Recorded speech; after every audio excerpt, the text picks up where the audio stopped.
ದಾವಣಗೆರೆ ದಕ್ಷಿಣ ಕ್ಷೇತ್ರದ ಆಂತರಿಕ ಒಂದು ಬೆಳವಣಿಗೆ ವರದಿ ಬರ್ತಾ ಇದೆ. ರಾಜ್ಯ ಕಾಂಗ್ರೆಸ್ನಲ್ಲಿ ರಣರೋಚಕ ಬೆಳವಣಿಗೆ ಆಗ್ತಾ ಇದೆ.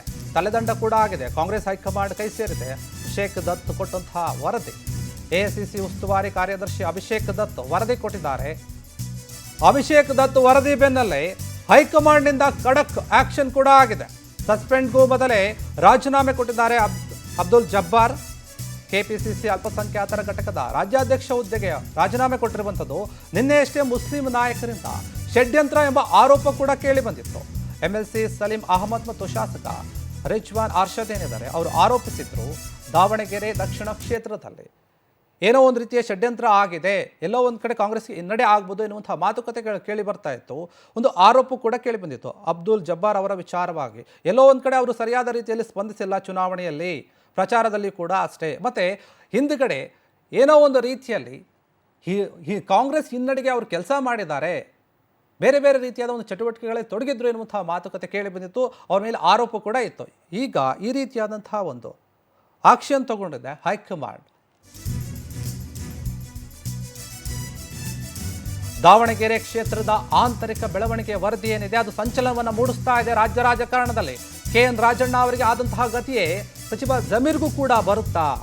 ಸಚಿವ ಸಂಪುಟ ಪುನರ್ರಚನೆ ವೇಳೆ ಜಮೀರ್ ತಲೆದಂಡೆ ಸಾಧ್ಯತೆ ಎನ್ನುವಂತಹ ಮಾತು ಕೇಳಿ ಬರ್ತಾ ಇದೆ. ಕೊನೆಯ ಕ್ಷಣದವರೆಗೂ ಕೂಡ ದಾವಣಗೆರೆ ಭೇಟಿಯನ್ನು ತಪ್ಪಿಸ್ಕೊಂಡಿತ್ತು. ಕೊನೆಗೆ ಮಲ್ಲಿಕಾರ್ಜುನ್ ಮನೆಗೆ ಹೋಗಿ ಸ್ವಲ್ಪ ಸುಮ್ಮನೆ ಮೀಟಿಂಗ್ ಆಗೋ ಥರ ಬಂದ್ರು ಅಷ್ಟೇ. ಆದರೆ ಪ್ರಚಾರ ಮಾಡಲಿಲ್ಲ, ಎಲ್ಲೂ ಕೂಡ ಮುಸ್ಲಿಮರಿಗೆ ಓಟ್ ಹಾಕ್ರಿ ಅಂತ ಕೂಡ ಹೇಳಲಿಲ್ಲ, ಏನೂ ಕೂಡ ಮಾಡಲಿಲ್ಲ.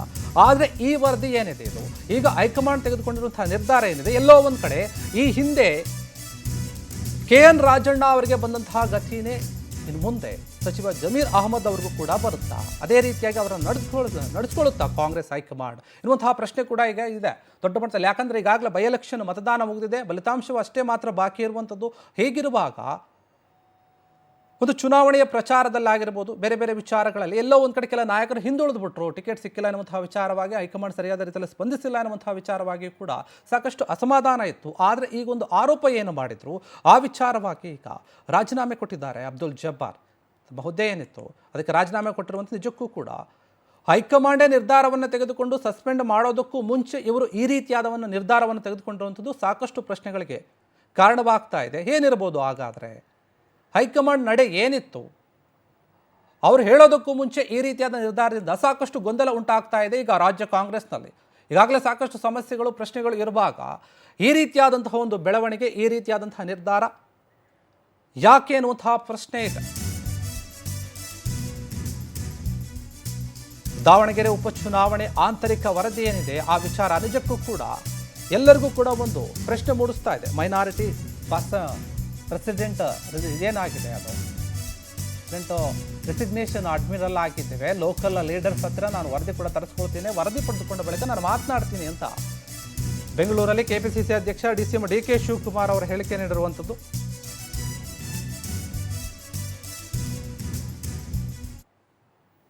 ನಾನು ಎಲ್ಲ ಮಾತಾಡಲ್ಲ, ನನಗೂ ಕೆಲವೇನೇನೋ ರಿಪೋರ್ಟ್ಸ್ ಎಲ್ಲ ಬಂದಿದೆ. ಮೈನಾರಿಟಿ ಪ್ರೆಸಿಡೆಂಟ್ ಕೂಡ ರೆಸಿಗ್ನೇಷನ್ ಸಬ್ಮಿಟ್ ಮಾಡಿದ್ದಾರೆ. ನಾನು ಅದನ್ನ ವೆರಿಫೈ ಮಾಡ್ತೀನಿ. ನಾನು ಲೋಕಲ್ ಲೀಡರ್ಸ್ ಹತ್ರ ಒಂದು ರಿಪೋರ್ಟ್ ತರ್ಸ್ಕೊಂಡು ಆಮೇಲೆ ಮಾತಾಡ್ತೀನಿ. ನಾನು ಎಲ್ಲ ಮಾತಾಡಲ್ಲ, ನನಗೂ ಕೆಲವೇನೇನೋ ರಿಪೋರ್ಟ್ಸ್ ಎಲ್ಲ ಬಂದಿದೆ. ಮೈನಾರಿಟಿ ಪ್ರೆಸಿಡೆಂಟ್ ಕೂಡ ರೆಸಿಗ್ನೇಷನ್ ಸಬ್ಮಿಟ್ ಮಾಡಿದ್ದಾರೆ. ನಾನು ಅದನ್ನ ವೆರಿಫೈ ಮಾಡ್ತೀನಿ. ನಾನು ಲೋಕಲ್ ಲೀಡರ್ಸ್ ಹತ್ರ ಒಂದು ರಿಪೋರ್ಟ್ ತರ್ಸ್ಕೊಂಡು ಆಮೇಲೆ ಮಾತಾಡ್ತೀನಿ.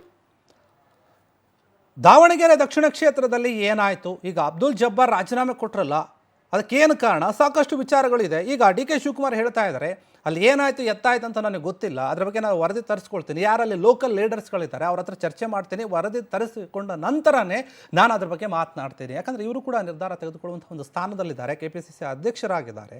ಯಾಕಂದರೆ ಈ ಒಂದು ಬೈ ಎಲೆಕ್ಷನ್ ಏನಿದೆ ಅದು ಒಂದು ರೀತಿಯಲ್ಲಿ ಕಾಂಗ್ರೆಸ್ಗೆ ತುಂಬ ಪ್ರತಿಷ್ಠೆಯ ಕಣ ಆಗಿರುವಂಥದ್ದು. ಒಂದು ವೇಳೆ ಏನಾದರೂ ಅಲ್ಲಿ ಹಿನ್ನಡೆಯಾದರೆ ನಿಜಕ್ಕೂ ಕೂಡ ಮುಖಭಂಗ ಆಗುತ್ತೆ.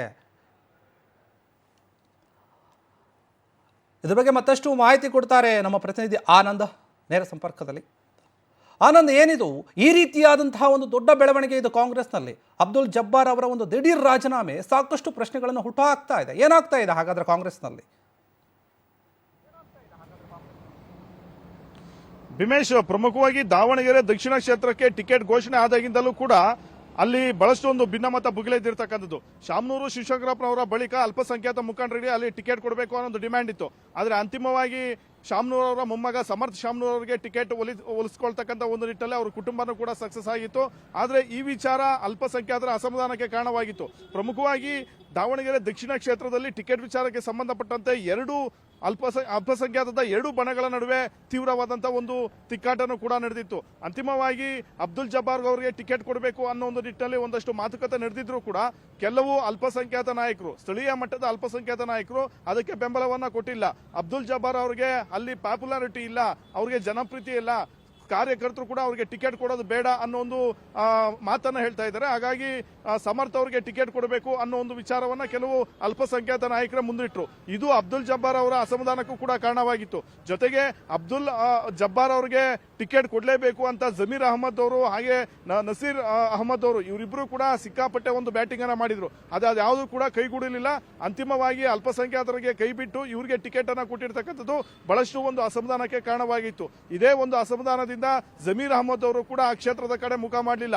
ನಸೀರ್ ಅಹಮದ್ ಅವರು ಕೂಡ ಆ ಕ್ಷೇತ್ರದಲ್ಲಿ ಕೆಲಸ ಮಾಡೋದಕ್ಕೆ ಮುಂದಾಗಲಿಲ್ಲ. ಮತ್ತೆ ಅಬ್ದುಲ್ ಜಬ್ಬಾರ್ ಅವರು ಅನಾರೋಗ್ಯದ ಒಂದು ನೆಪವನ್ನ ಹೇಳಿ ಅವರು ಕೂಡ ಕ್ಷೇತ್ರದಲ್ಲಿ ಕೆಲಸ ಮಾಡಿಲ್ಲ. ಈ ಎಲ್ಲಾ ಒಂದು ವರದಿಯನ್ನ ಕೆಪಿಸಿಸಿ ನಾಯಕರು ಕೂಡ ಪಡೆದುಕೊಂಡಿದ್ದಾರೆ. ಜೊತೆಗೆ ಸುರ್ಜೇವಾಲಾ ಅವರು ಕೂಡ ಈ ಒಂದು ವರದಿಯನ್ನ ಪಡೆದುಕೊಂಡು ಹೈಕಮಾಂಡ್ ನಾಯಕರು ಕೂಡ ದೂರನ್ನ ಕೊಟ್ಟಿರ್ತಕ್ಕಂಥದ್ದು. ಈ ಹಿನ್ನೆಲೆಯಲ್ಲಿ ಪಕ್ಷವಿದ್ದು ಒಂದು ಸೂಚನೆಯನ್ನ ಉಲ್ಲಂಘನೆ ಮಾಡಿ ಇವರು ಅಲ್ಲಿ ಯಾವುದೇ ರೀತಿಯ ಒಂದು ಪಕ್ಷದ ಪರವಾಗಿ ಕೆಲಸವನ್ನ ಮಾಡಿಲ್ಲ ಅನ್ನೋ ಒಂದು ಆಪಾದನೆ ಅವರ ಮೇಲೆ ಬಂತು.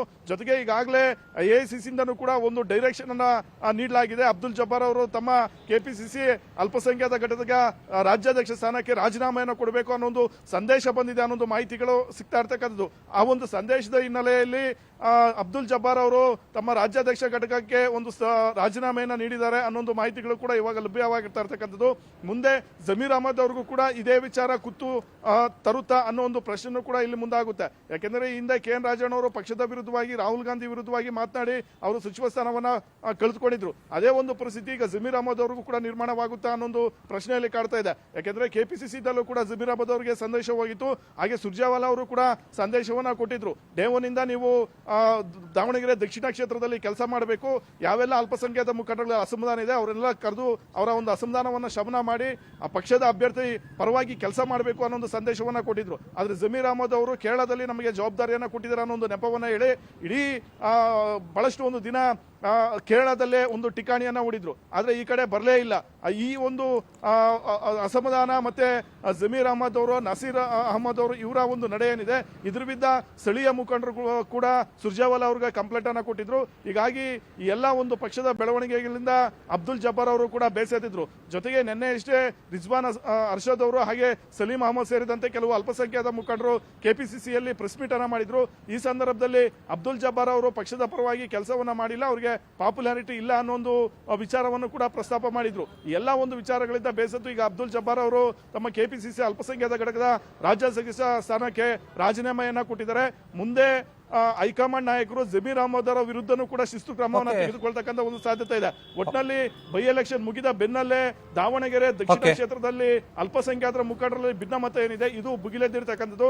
ಕೆಲವರು ತಲೆದಂಡ ಕೂಡ ಆಗ್ತಾ ಇದೆ. ಮುಂದೆ ಜಮೀರ್ ಅಹಮದ್ ಅವ್ರಿಗೂ ಕೂಡ ಒಂದು ರೀತಿ ಶಾಕ್ ಕೊಡ್ತಕ್ಕಂಥ ಒಂದು ಸಾಧ್ಯತೆ ಇದೆ. ಮತ್ತೊಂದು ಕಡೆ ಕೊನೆ ಮೂವ್ಮೆಂಟ್ ಅಲ್ಲಿ ಸಿಎಂ ಸಿದ್ದರಾಮಯ್ಯನವರು ಬಹಳಷ್ಟು ಒಂದು ಒತ್ತಾಯ ಮಾಡಿದಂತ ಹಿನ್ನೆಲೆಯಲ್ಲಿ ಜಮೀರ್ ಅಹಮದ್ ಅವರು ಕೊನೆ ಮೂವ್ಮೆಂಟ್ ಅಲ್ಲಿ ದಾವಣಗೆರೆ ದಕ್ಷಿಣ ಕ್ಷೇತ್ರಕ್ಕೆ ಹೋಗಿ ಅದರಲ್ಲೂ ಮಲ್ಲಿಕಾರ್ಜುನ ಒಂದು ಎಸ್ ಮಲ್ಲಿಕಾರ್ಜುನ ಅವರ ಒಂದು ನಿವಾಸಕ್ಕೆ ಹೋಗಿ ಅಲ್ಲೊಂದು ಪ್ರೆಸ್ ಮೀಟ್ ಅನ್ನ ಮಾಡಿದ್ದೆ ಬಿಟ್ರೆ ಅವರು ಪಕ್ಷದಲ್ಲಿ ಅಥವಾ ಕ್ಷೇತ್ರದಲ್ಲಿ ಹೋಗಿ ಕೂಡ ಅವರು ಕ್ಯಾಂಪೇನ್ ಮಾಡಬಹುದಾಗಿರ್ಬೋದು ಅಥವಾ ಅಲ್ಪಸಂಖ್ಯಾತ ಮುಖಂಡರನ್ನ ಕರೆದು ಅವರನ್ನು ಸಮಾಧಾನ ಮಾಡತಕ್ಕಂಥ ಕೆಲಸವನ್ನ ಮಾಡಿರಲಿಲ್ಲ. ಈ ಎಲ್ಲಾ ಒಂದು ಬೆಳವಣಿಗೆಗಳೇನಿದೆ ಇದನ್ನ ಒಂದು ಕೆಪಿಸಿಸಿ ಒಂದು ವರದಿಯನ್ನು ಕೂಡ ತರಿಸಿಕೊಂಡಿದೆ. ಒಂದು ವೇಳೆ ಕ್ಷೇತ್ರದಲ್ಲಿ ಏನಾದರೂ ಹಿನ್ನಡೆ ಆಗಿದೆ ಆದ್ರೆ ಅದಕ್ಕೆ ಜಮೀರ್ ಅಹಮದ್ ಅವರು, ಅಬ್ದುಲ್ ಜಬ್ಬಾರ್ ಅವರು ಹಾಗೆ. ಓಕೆ, ಧನ್ಯವಾದ ಆನಂದ್ ತಮ್ಮೆಲ್ಲ ಮಾಹಿತಿಗಾಗಿ. ಇದ್ರ ಬಗ್ಗೆ ಅಬ್ದುಲ್ ಜಬ್ಬಾರ್ ಅವರು ಏನು ಹೇಳಿದ್ದಾರೆ ನೋಡೋಣ. ಅಭ್ಯರ್ಥಿ ಆಗಲಿ, ಅಭ್ಯರ್ಥಿಯವ್ರ ತಂದೆ ಆಗಲಿ, ಅಭ್ಯರ್ಥಿಯವ್ರ ತಾಯಿ ಆಗಲಿ ಯಾರು ನನಗೆ ಕರೆದಿಲ್ದಂಗೆ ಆಕಸ್ಮಿಕವಾಗಿ ನಾನು ಕ್ಯಾನ್ವಾಸಿಗೆ ಹೋದರೆ ಇವರ ಬಂದು ನಮಗೆಲ್ಲ ಇದು ಸರಿಯಾಗಿಲ್ಲ, ನಮ್ಮೆಲ್ಲ ಅಂದರೆ ನಾವು ಹಂಗಾಗ್ತಿದ್ವಿ ಹಿಂಗಾಗ್ತಿದ್ವಿ ಅನ್ನೋದು ಶುರುವಾಗ್ತದೆ. ಎಲ್ಲಕ್ಕಿಂತ ಮುಂಚೆ ನಿನ್ನೆ ಮಾಡಿರ್ತಕ್ಕಂಥ ಪ್ರೆಸ್ ಕಾನ್ಫರೆನ್ಸ್ನಲ್ಲಿ ಯಾರ್ಯಾರು ಕುಂತಿದ್ರಲ್ಲ ಅದ್ರಾಗ ಅರ್ಧ ಜನ ನನಗೆ ಫಸ್ಟ್ ಅವರೇ ಹೇಳಿದರು. ರಿಜ್ವಾನ್ ಅರ್ಷದ್ದು, ಸಲೀಂ ಅಹಮದ್ದು ಮತ್ತು ಅನೇಕ ನಮ್ಮ ಜನ ಅದಾರಲ್ಲ MLAಗಳು ಅವರು ಎಲ್ಲರೂ ಫಸ್ಟ್ ಅವರೇ ಹೇಳಿದ್ದು ನನಗೆ, ನೀವೇ ಸೂಕ್ತವಾದ ಅಭ್ಯರ್ಥಿ, ನೀವು ಇನ್ನೂ 2 ವರ್ಷ ಇದ್ರೆ ಏನಾಯ್ತು, ನೀವೇ ಇದು ಮಾಡಬೇಕು, ನೀವೇ ಸರಿ ಆಗ್ತೈತೆ ಅಂತೇಳಿ ನನಗೆ ಹೇಳಿ ನಿಲ್ಲಿಸಿದ್ದು ಅವರೇ. ಆಮೇಲೆ ಏನೇನು ಬೆಳವಣಿಗೆ ಆಗಿದಾವ ಇನ್ನೂ ಭಾಳ ಅದಾವ ಹೇಳಬೇಕಂತ ಹೇಳಿದರೆ, ಇವರು 2 ಮೀಟಿಂಗ್ಗಳಲ್ಲಿ ಇವರೇ ಆಗಿ ಫೋರ್ಸ್ ಮಾಡಿದ್ರು ನನಗೆ ಬೇಕಂತ ಹೇಳಿ ನಾನು ಎಲ್ಲಿಯೂ ಹೇಳಿಲ್ಲ. ನಮ್ಮ ಶಾಸಕರ ಸಭೆಗಳಲ್ಲಿ ನಾನು ಹೇಳಿದ್ದೀನಿ, ನನಗೆ ಅವಕಾಶ ಕೊಡಿಸಿದ್ರೆ ನಾನು ನಿಂತ್ಕೊಂಡು ಗೆದ್ದು ಬರ್ತೀನಿ ಅಂತ ಹೇಳಿ. ದಾವಣಗೆರೆಯಲ್ಲಿ ಪಕ್ಷ ವಿರೋಧಿ ಚಟುವಟಿಕೆ ನಡೀತಾ ಇದೆ ಎನ್ನುವಂತಹ ಸ್ಫೋಟಕ ಮಾಹಿತಿ ಹೊರಗೆ ಬರ್ತಾ ಇದೆ. ದಾವಣಗೆರೆಯಲ್ಲಿ ಷಡ್ಯಂತ್ರವನ್ನು ಮಾಡಲಾಗಿದೆ, ನನ್ನ ಕಣ್ಣೆದುರಿನೇ ಅದು ನೋಡಿದ್ದೀನಿ ನಾನು ಅಂತ ಹೇಳ್ತಾ ಇದ್ದಾರೆ ಶಿಗ್ಗಾವಿಯ ಕೈ ಶಾಸಕ ಯಾಸಿನ್ ಖಾನ್ ಪಠಾಣ್ ಏನಿದ್ದಾರೆ ಅವರು ಈ ರೀತಿಯಾದಂತಹ ಒಂದು ಸ್ಫೋಟಕ ಮಾಹಿತಿಯನ್ನು ಕೊಡ್ತಾ ಇದ್ದಾರೆ. ದಾವಣಗೆರೆಯಲ್ಲಿ ಷಡ್ಯಂತ್ರ ಆಗಿದೆ, ಅದು ಕೂಡ ನನ್ನ ಕಣ್ಣು ಮುಂದೆನೆ ನಾನು ಕಂಡಿದ್ದೀನಿ ಅಂತ ಶಿಗ್ಗಾವಿ ಕೈ ಶಾಸಕ ಯಾಸಿನ್ ಖಾನ್ ಪಠಾಣ್ ಏನಿದ್ದಾರೆ ಅವರು ಸ್ಫೋಟಕ ಹೇಳಿಕೆ ಕೊಟ್ಟಿದ್ದಾರೆ. ಷಡ್ಯಂತ್ರದ ಬಗ್ಗೆ ಹೈಕಮಾಂಡ್ ಗಂಭೀರವಾಗಿ ವರದಿ ತರಿಸಿದೆ. ಉಪಚುನಾವಣೆಯಲ್ಲಿ ಸರ್ಕಾರದ ಒಂದು ಪ್ರತಿಷ್ಠೆ ಇದೆ, ಪ್ರಶ್ನೆ ಇದು. ಯುವಕ ಪಕ್ಷ ಉಪಚುನಾವಣೆ ಅಂದಾಗ ಒಂದು ಸರ್ಕಾರದ ಒಂದು ಪ್ರತಿಷ್ಠೆಯ ವಿಷಯ ಇರ್ತೈತಿ. ಸರ್ಕಾರದ ಭಾಗವಾದವ್ರು ನಾವೆಲ್ಲ, ನಾವು ಅದನ್ನ ನಮ್ಮದೇ ಮನೆ ಚುನಾವಣೆ ಅನ್ನಂಗೆ ನಾವು ಮಾಡಬೇಕು. ಬಟ್ ಹೇಳ್ತಾ ಇದ್ದಾರೆ, ಬಟ್ ಈಗಾಗಲೇ ಅಲ್ಲ, ಅಲ್ಲೆಲ್ಲ ನಮ್ಮ ಹಿರಿಯ ನಾಯಕರು ಹೇಳಿದಾರಲ್ಲ, ಈಗಾಗಲೆಲ್ಲ ಸಲೀಂ ಅಹಮದ್ ಸಾಹೇಬರು ಹೇಳಿದ್ದಾರೆ, ರಿಜ್ವಾನ್ ಅವರು ಹೇಳಿದ್ದಾರೆ, ಉಬೈದುಲ್ಲಾ ಶರೀಫ್ ಅವರು ಹೇಳಿದ್ದಾರೆ, ಮತ್ತೆಲ್ಲ ನಾಯಕರು ಮಾತಾಡ್ತಾ ಇದ್ದಾರಲ್ಲ, ಎಲ್ಲರೂ ಹಿರಿಯ. ಆದ್ರೆ ನಾವು ಹೋಗುವ ಪೂರ್ವದಲ್ಲಿ ಅಲ್ಲಿ ಬಹಳ ಹಿಂಗೆ ಏನಾಗಿತ್ತು ಅಂತ ಹೇಳಿದ್ರೆ, ನಮ್ಮ ಸಮಾಜದ ಯುವಕರಿಗೆ ಬಹಳಷ್ಟು ವಿಚಾರಗಳನ್ನು ತಲೆಯಲ್ಲಿ ತುಂಬಿ ಮಾಡಿದ್ರು. ನಾವೆಲ್ಲ ನಮ್ಮ ಕ್ಷೇತ್ರದ 100 ಬೂತ್ಗಳಿಗೆ ಒಂದೊಂದು ಬೂತಿಗೆ 2 ಹುಡುಗರು ಹಾಕಿದ್ವಿ. ನಾವು ಹಾಕಿ ಅವ್ರಿಗೆಲ್ಲ ನಾವು ಭಾಳ ಕನ್ವಿನ್ಸ್ ಮಾಡಿದ್ವಿ, ಇದಲ್ಲ ನೀವೇನಾದ್ರೂ ಮಾಡೋದ್ರಿಂದ ಬಿಜೆಪಿಗೆ ಲಾಭ ಆಗ್ತೈತಿ, ಆಟೋಮೆಟಿಕಲಿ ಕೋಮುವಾದಿ ಶಕ್ತಿಗಳಿಗೆ ಶಕ್ತಿ ಕೊಟ್ಟಂಗೆ ಆಗ್ತೈತಿ, ನೀವು ಐಡಿಯಾಲಜಿ ಒಂದು ಒಳ್ಳೆ ಐಡಿಯಾಲಜಿ ಇರೋಂಥ ಕಾಂಗ್ರೆಸ್ ಪಕ್ಷಕ್ಕೆ ನೀವು ಸಹಕಾರ ಮಾಡಬೇಕು, ಓಟನ್ನು ಹೊಡಿಬಾರ್ದು. ನಿಮ್ಗೆ ಭಾಳ ಆಶ್ಚರ್ಯ ಆಗ್ತೈತಿ, ಬಿಜೆಪಿ ಅವರಲ್ಲೇ ಬಂದು ಏನ್ ಹೇಳ್ತಾರೆ ಗೊತ್ತಾ, ಅಲ್ಪಸಂಖ್ಯಾತರಿಗೆ ಭಾಳ ಅನ್ಯಾಯ ಆಗಿಬಿಟ್ಟೈತಿ, ಭಾಳ ತ್ರಾಸ ಕೊಟ್ಬಿಟ್ಟಾರೆ ಅಂತ ಹೇಳ್ತಾರೆ. ಬಿಜೆಪಿ ಅವರು ಅದನ್ನ